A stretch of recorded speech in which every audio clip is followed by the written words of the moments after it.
दुःखाची व्याख्या जन्म मरणाची व्याख्या की म्हणे संसार त्याग हा दुःखाचा जपा बुद्धाच्या नियमाने। आणि या संसारामध्ये कोण येतं की संत म्हणजे तृष्णा भूक मानवाला भारी। संत म्हणजे ही तृष्णा।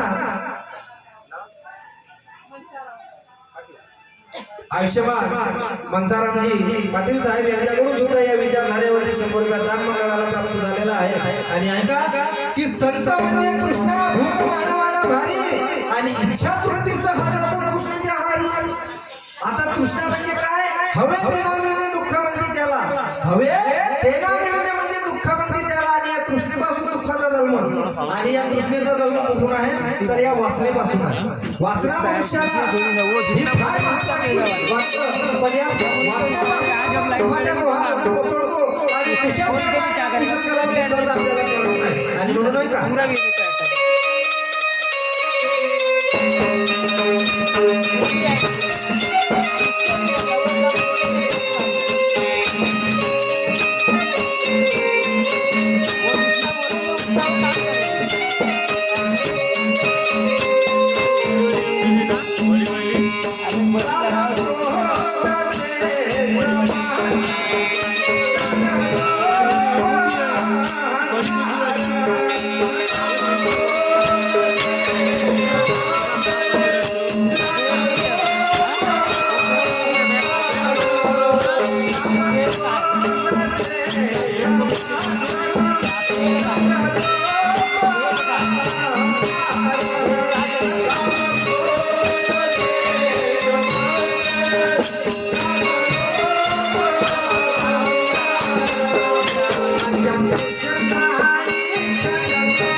तर पहा आपल्या देहामधून कोणाकोणाचा वीट काढावा लागतो।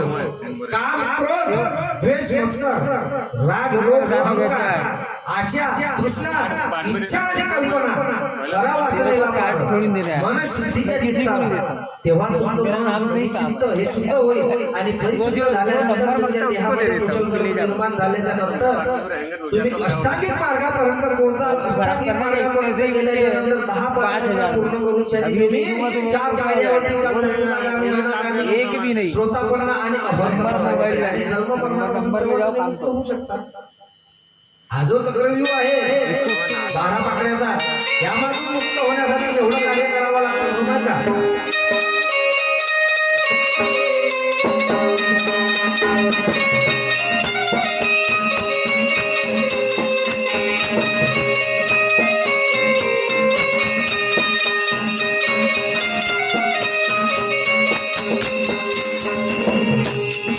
आणि या तथागताचा धर्म आहे आर्य अष्टांगिक मार्गाचा गृहस्थ जीवनाला सन्मार्गाने जीवन जगण्याचा संसार म्हणजे काय हे समजून घेण्याचा आणि या फेऱ्यामधून जर मुक्त व्हायचं असेल तर अष्टांग मार्गाच्या पायरीपासून वर जावं लागणार म्हणून ऐका मार्ग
भवसागराच्या दुःखातून मार्ग दिला त्या बुद्धाने या विचारसरणीवरती आयुष्यवती सुमनबाई पाटील यांच्याकडून सुद्धा या विचारधारेवरती 50 रुपयांचा दान मंडळाला प्राप्त झालेला आहे.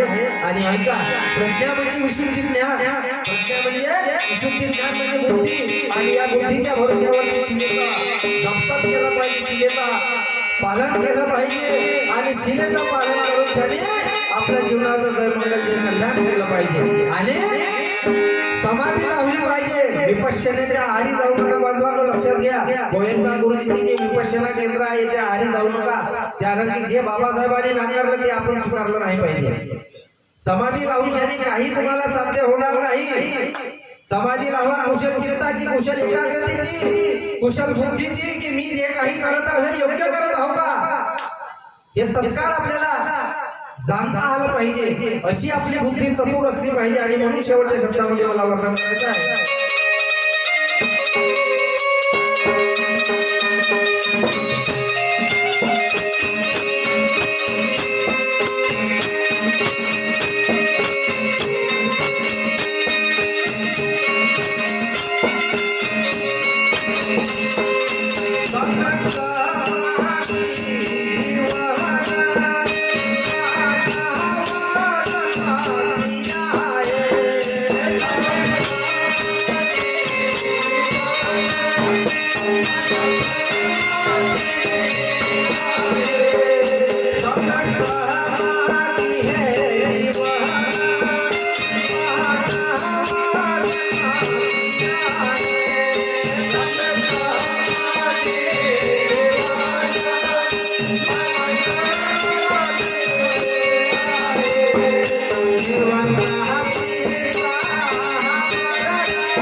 जन्म